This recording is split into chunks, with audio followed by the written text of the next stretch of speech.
গিন্নি, আমার জন্য এক কাপ চা নিয়ে আসো তো। পারবো না আমি। কাজের লোককে যেমন ছাড়িয়েছো তেমন নিজে রান্না করবে আজকে থেকে বাড়ির সব কাজ করবে। এবার নিজের খোলস থেকে বেরিয়ে এসো। আরে গিন্নি, চুপ করো তো। আচ্ছা যাও, চা করে নিয়ে আসো। আমি একটু পর যাচ্ছি কাজের লোক খুঁজতে, আর এসব কথা যেন না শুনি। হয়েছে হয়েছে, চোরের মায়ের বড় গলা। এরপর মোড়লের বউ চলে যায় রান্নাঘরে। আর এদিকে মোড়ল বসে বসে মনে সুখে গান গাইতে থাকে। আমারও পরানো যাহা চাই, তুমি তাই, তুমি তাই গো। এই বুড়ো বয়সে তোমার ভীমরতি ধরলো নাকি? বুড়ো বয়সে গলা ছেড়ে গান ধরেছো যে? দেখো তোমার গান শুনে আশেপাশের কাকগুলো যেন বাড়িতে না চলে আসে। হা হা হা হা, কেন কেন? এই সকালবেলা কাক কেন আসবে? এই বৈশাখে আসলে কাল বৈশাখী চলে আসবে। কাকেরা তো তোমার আপন ভাই, কাক আর তোমার গলা তো একই রকম। এই যে চা রাখলাম এখানে, খেয়ে নিও, আমি গেলাম। আরে, সারা গ্রামের মানুষ আমার চোখ দেখলে কাপড় ভিজিয়ে ফেলে, আর আমার গিন্নি কিনা চেপে দিয়ে মেপে দিল। এই তুমি কি বললে? আমাকে কিছু একটা বললে মনে হলো। এই যে, না গো গিন্নি, কই কিছু বলিনি তো। আমি গান গাচ্ছিলাম। চুপচাপ খেয়ে কাজের লোকের সন্ধানে বের হও, নইলে ভালো হবে না কিন্তু, এই বলে রাখলাম। যাচ্ছি গো যাচ্ছি। গিন্নির কান নাকি অন্য কিছু, পিঁপড়ের নাকের মতো। যাই যাই, গিয়ে দেখি কাজের লোকের সন্ধান পাই কিনা। কি দিনকাল পড়লো, আমাকে নাকি যেতে হবে কাজের লোকের সন্ধানে। এরপর মোড়ল বেরিয়ে পড়ে কাজের লোকের সন্ধানে। গ্রামের পথ ধরে কিছু দূর হাঁটার পর মোড়ল দেখতে পায়। কি ব্যাপার, ওই বড় গাছটার নিচে কে যেন বসে কান্না করছে। একটু এগিয়ে গিয়ে দেখি তো।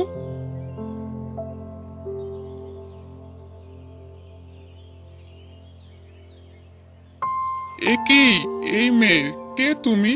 এই গাছের নিচে বসে কান্না করছো? কে? কে? আমি রাখি, পাশের গ্রামে থাকতাম। আমার এখন দুকুলে কেউ নেই। এই গ্রামে এসেছিলাম কাজের সন্ধানে, কিন্তু কেউ কোনো কাজ দিল না।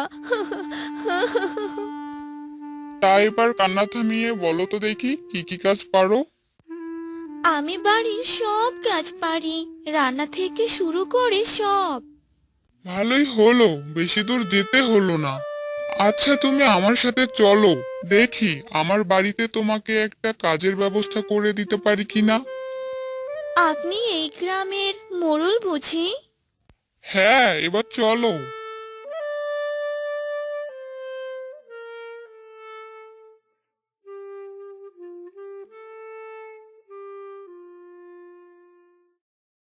গিন্নি, ও গিন্নি, কোথায় গেলে?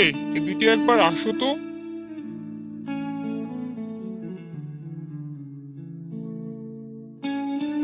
কি হলো কি? এভাবে ষাঁড়ের মতো চিৎকার কেন করছো? এ কি? এই মেয়ে আবার কে? গিন্নিমা, আমি আপনাদের বাড়ির নতুন কাজের মেয়ে। ভালোই তো ফটর ফটর করো দেখছি। তা সব কাজ পারো তো নাকি? এ নিয়ে আপনি কোনো চিন্তা করবেন না গিন্নিমা। আর কিছু ভুল হলে একটু শিখিয়ে দেবেন। শুনেছি আপনি নাকি দয়ার সাগর। কোথায় শুনলে এসব কথা? এই তো আসার সময় শুনলাম। লোকে বলা বলি করছিল আপনি নাকি দয়ার শরীর। গ্রামের অসহায় গরিব দুঃখীদের আপনি কত সাহায্য করেন। আরে, ওরা একটু বেশি বলেছে। যা, তুই ঘরে গিয়ে বস, আমি তোর জন্য শরবত নিয়ে যাচ্ছি। যাক, কাজ হয়েছে। এবার সূচ হয়ে ঢুকে ফাল হয়ে বেরোবো। এমা, গিন্নিমা, এসব আপনি কি বলছেন? আপনারা বরং ঘরে যান, আমি শরবত করে আনছি। আচ্ছা, এদিকের হাতের কাজগুলো শেষ করে রান্নাটা বসিয়ে দিস।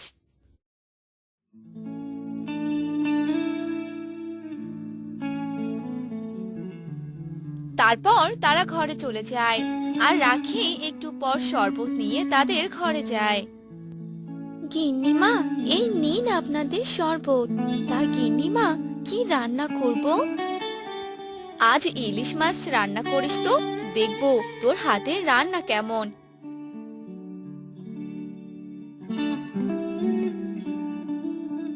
বাহ, শরবতটা তো দারুণ হয়েছে খেতে।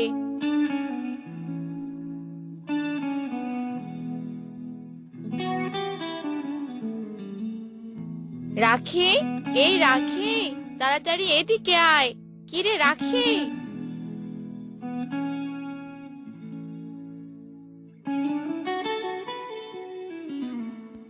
কি হলো গিন্নিমা, এভাবে ডাকছেন কেন? রাখি, তাড়াতাড়ি যা, গ্রামের বৌদ্ধ মশাইকে খবর দে তোর বড়বাবু যে কেমন করছে, বিছানা থেকে উঠতে পারছে না।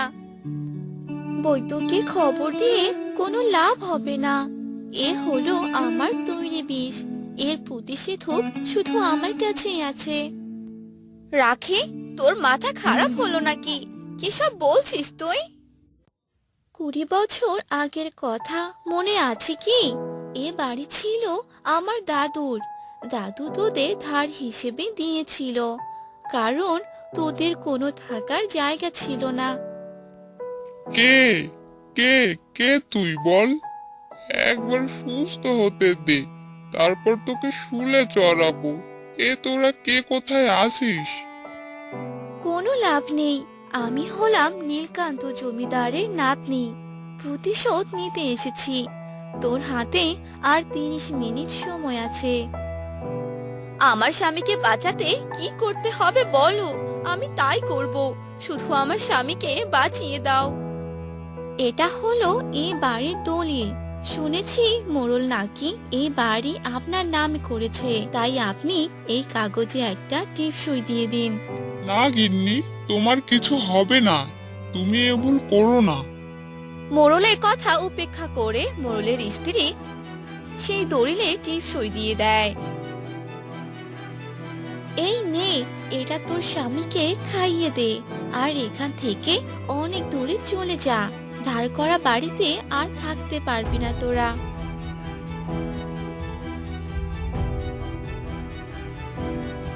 তারপর তারা বাড়ি থেকে অনেক দূরে চলে যায়। দাদু দেখো, আজ তোমার ধার দেওয়া বাড়ি আমি উদ্ধার করেছি, কিন্তু আফসোস তুমি দেখে যেতে পারলে না।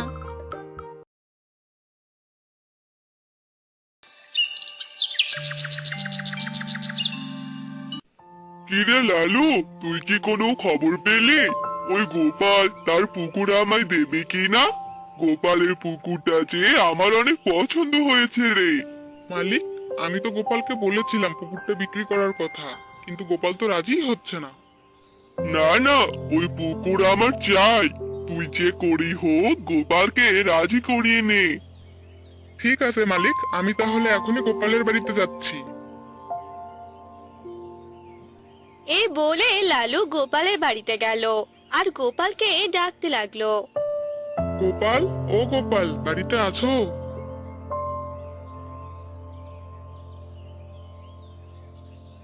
কি রে, এভাবে ডাকছিস কেন?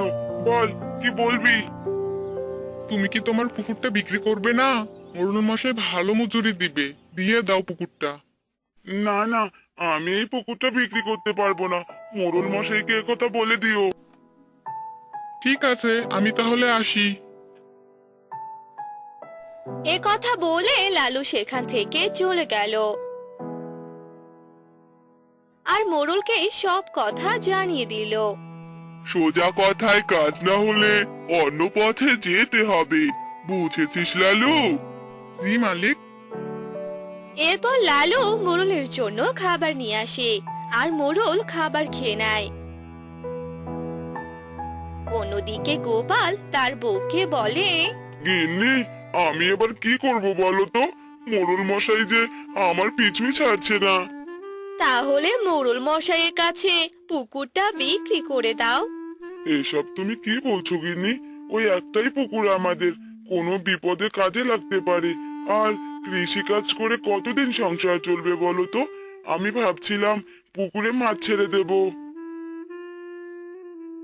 কি রে গোপাল, গোপাল?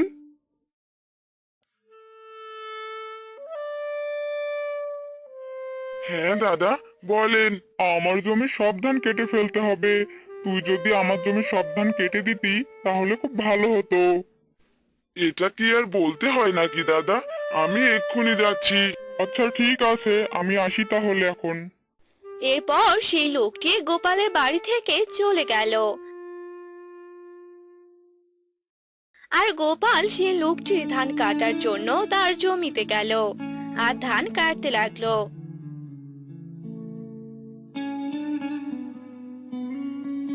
সন্ধ্যার সময় গোপাল বাড়িতে চলে এলো। হ্যাঁ গো, এই তোমার বাড়িতে আসার সময় হলো। সবগুলো ধান তো কাটতে হবে তাই না? ধানগুলো কেটে দাদার কাছ থেকে টাকা নিয়ে চলে এলাম। গিন্নি, বাড়িতে বাজার আছে নাকি নিয়ে আসবো? না গো, বাজার আছে বাড়িতে, নিয়ে আসতে হবে না। এরপর গোপালের বউ গোপালকে খাবার খেতে দিল আর গোপাল খাবার খেলো। এভাবেই কেটে গেল বেশ কয়েকদিন। একদিন সকালবেলা আজ বাজারে গিয়ে মাছের পোনা নিয়ে আসি আর পুকুরে ছেড়ে দেই, তাহলে বেশ ভালোই হবে। এই বলে গোপাল বাজারে চলে গেল আর কিছু মাছের পোনা নিয়ে এলো আর পুকুরে ছেড়ে দিল। তখনই সেখানে গোপালের বউ চলে এলো। কি গো, তুমি পুকুরে মাছ ছেড়ে দিলে নাকি? হ্যাঁ গো, মাছগুলো বড় হলে বিক্রি করব, তাহলে সংসারটা আর একটু ভালোভাবে চলবে। বেশ, ভালো হলেই ভালো। এবার বাড়িতে এসো, তোমায় আবার কাজে যেতে হবে। ঠিক আছে, চলো। এরপর গোপাল খাবার খেয়ে কাজে চলে গেল। এভাবেই 1 মাস কেটে গেল। আর একদিন গোপালের পুকুরে সব মাছ মরে গেল। এ নিয়ে গোপাল ও তার বউ খুব চিন্তায় পড়ে গেল। এসব কি হয়ে গেল গো? সব মাছ তো মরে গেল, সাথে সব টাকাও জলে গেল। এবার কি হবে?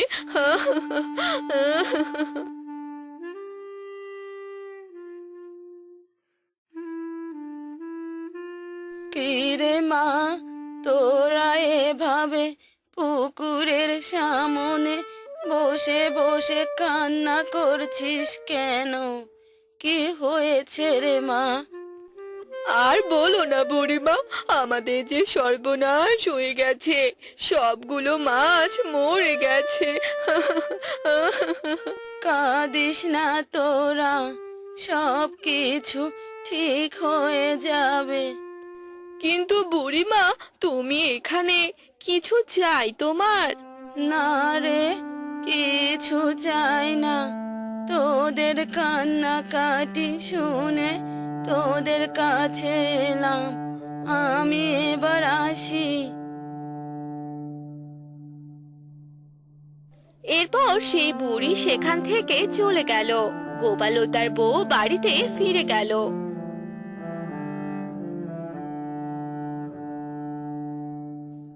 কিছুক্ষণ পর সেই বুড়ি আবার সেই পুকুরের সামনে এলো আর সেই পুকুরে জাদু করলো আর সেখান থেকে চলে গেল।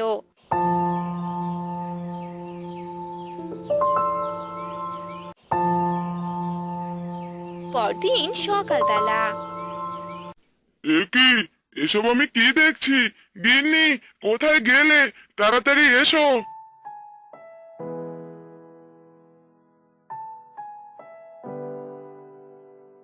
কি হয়েছে গো, আমাকে ডাকছো কেন?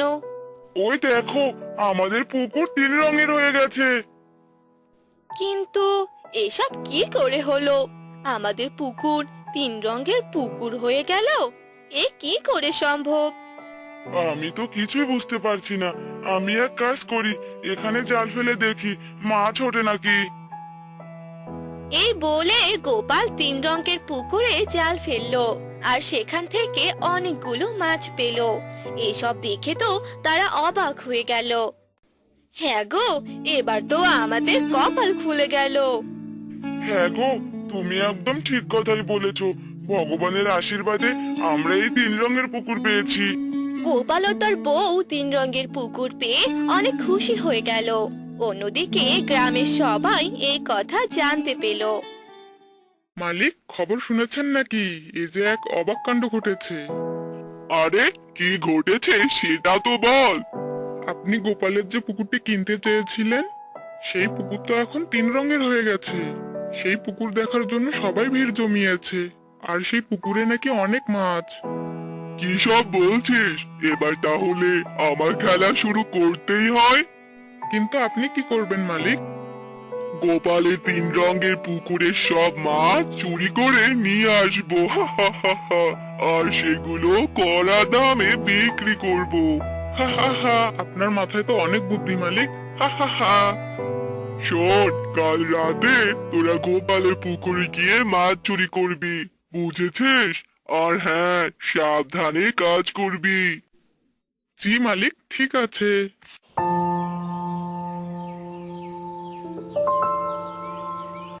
পরদিন মোড়লের কর্মচারী জাল নিয়ে সেই 3 রঙের পুকুরে যায়। আর যখনই জাল ফেলে সে তখনই সেখানে আটকে যায়। সে আর কোনো কথাই বলতে পারে না। পরদিন সকালবেলা গিন্নি, আমি এই খাবারগুলো পুকুরে দিয়ে আসি।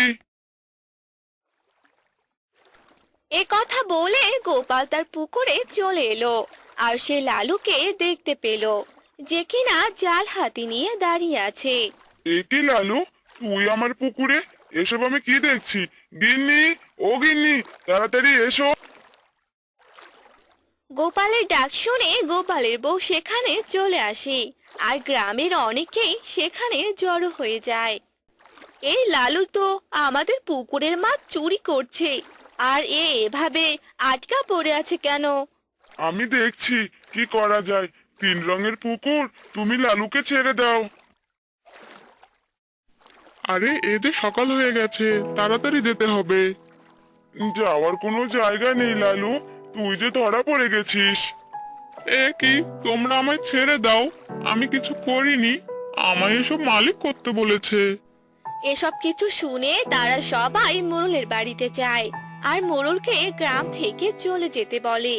আর মোড়ল তার ভুলগুলো বুঝতে পায়। আর সবার কাছে ক্ষমা চায়। গোপাল ও তার বউ বাড়িতে ফিরে আসে। এরপর থেকে তারা সে 3 রঙের পুকুরের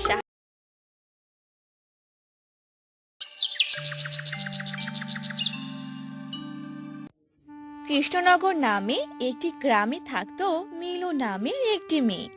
সে দেখতে অনেক মোটা ছিল, তাই তার মা তাকে অনেক কথা শোনাতো। আর মিলু মোটা হওয়ার কারণে অনেক দুঃখ প্রকাশ করত। একদিন মিলুর মা মিলুকে ডাকতে লাগলো। মিলু, আরে এই মিলু, তাড়াতাড়ি এদিকে আয়।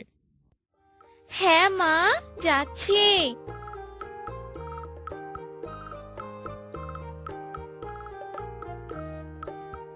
কি রে, এত দেরি হয় তোর আসতে? এত দেরি হলো কেন রে? ও, আর হবেই না বা কেন? তুই যে মোটা, তোর আসতে তো দেরি হবেই। এভাবে তুমি কেন বলছো মা? আমি তো তোমারই মেয়ে। হয়েছে, থাক, এইসব আর বলতে হবে না। যা, এখন কাজ কর গিয়ে। একটু তাড়াতাড়ি কাজ করিস, আরো অনেক কাজ বাকি আছে। ঠিক আছে মা। মিলু কাজ করতে চলে যায়। মিলু অনেক মোটা থাকায় তার কাজ করতে অনেক সময় লাগে। এ নিয়েও মিলুকে অনেক কথা শুনতে হয়। মিলুর মা মিলুকে বিয়ে দেওয়ার কথা ভাবে। এই অলক্ষণে মেয়েটাকে নিয়ে কি যে করব ভেবে পাচ্ছি না। কেউ তো পছন্দই করছে না।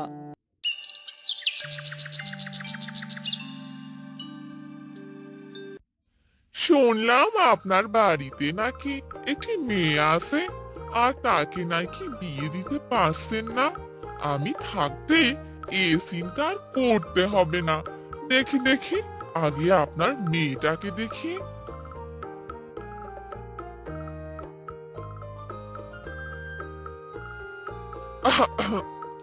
এই আপনার মেয়ে?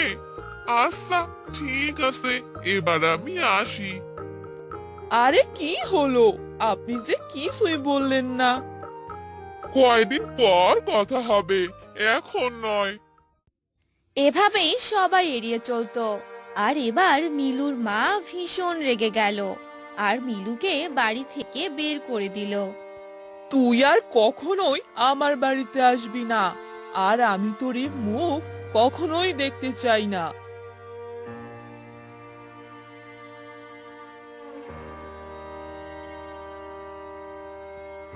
এসব শুনে মিলু কাঁদতে কাঁদতে সেখান থেকে চলে গেল।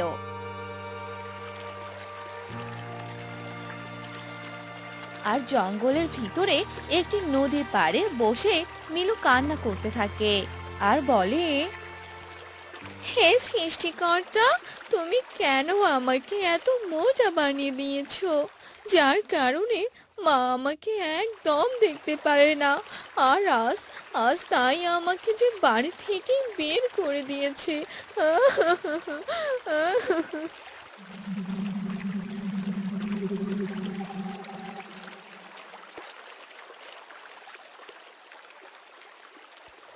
কে তুমি?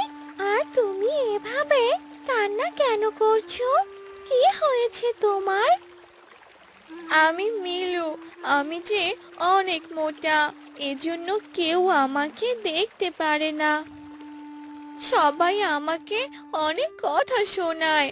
আমার মাঝে আমাকে বাড়ি থেকে বের করে দিয়েছে। এখন আমি কোথায় যাব? এভাবে কান্না করো না মিলু। আমাদের সবকিছুই যে সৃষ্টিকর্তার দেয়া। তবে আমি তোমাকে থাকার একটা ব্যবস্থা করে দিতে পারি।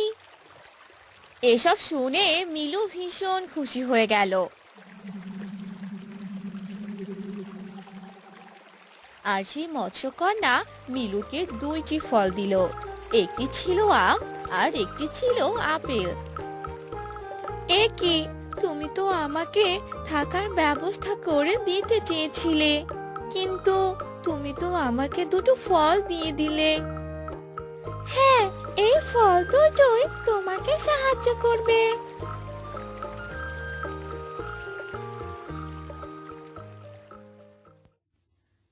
মৎস্যকন্যার কথা যে কিছুই বুঝতে পারলাম না। এই দুটো ফল আমাকে কি করে সাহায্য করবে? এই বলে মিলু ফলগুলোকে নিচে রেখে দেয়। আর তখনই দুই ফল থেকে দুইটি বাড়ি তৈরি হয়ে যায়। এসব দেখে মিলু তো অবাক হয়ে যায়। আরে, এসব আমি কি দেখছি? এ তো দুই ফলের বাড়ি।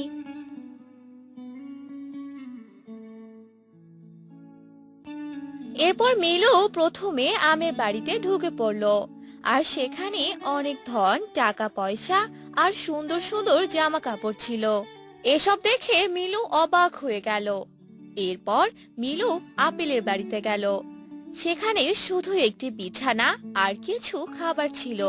তখন মিলু বলল, আমি এই আপেলের বাড়িতেই থাকবো। আমার কোনো ধন রত্নের প্রয়োজন নেই। একটু শান্তিতে থাকতে পারলেই চলবে। এসব কথা আপেলের বাড়িটি শুনতে পেল। আর মিলুর এমন ব্যবহারে সে অনেক খুশি হয়ে গেল। আর সেই আপেলের বাড়িটি কথা বলতে লাগলো। মেলো, তুমি অনেক ভালো, যার কারণে তুমি আমার বাড়িটি পছন্দ করেছো। অন্য কেউ হলে তো আমার বাড়িটি পছন্দ করতো না, কারণ সেখানে অনেক ধন রত্ন ছিল। আর এগুলো কিছুই তুমি নাওনি।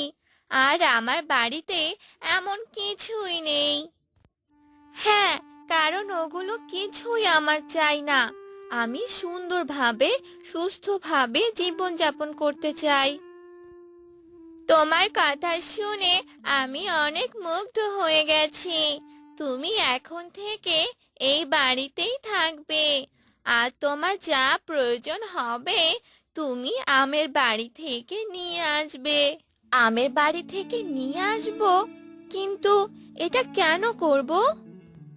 কারণ ওই বাড়িটাও যে আমার। তুমি তোমার পরীক্ষায় জিতে গেছো। এসব শুনে মিলু অনেক খুশি হয়ে গেল। আর তারপর থেকে মিলু সেখানেই থাকতে লাগলো। মিলুর জীবন অনেক সুখে কাটছিল। অন্যদিকে মিলুর মা বলতে লাগলো,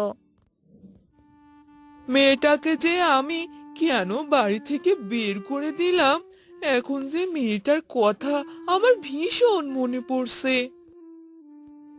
এসব বলে মিলুর মা অনেক আফসোস করতে লাগলো। আর এভাবে একা একা জীবন কাটাতে লাগলো। আর একদিন মিলু তার মায়ের কাছে এলো। মিলুর মা মিলুকে দেখে অনেক খুশি হলো। মা, মিলু, তুই এসে গেছিস। তোকে যে আমি অনেক খুঁজেছি, কিন্তু কোথাও পাইনি। তুই চলে যাওয়ার পর আমি আমার ভুলটা বুঝতে পেরেছি রে মা। তুই আমাকে ক্ষমা করে দে। এভাবে বলো না মা, আমি যে তোমাকে আমার সাথে করে নিতে এসেছি। চলো মা, চলো।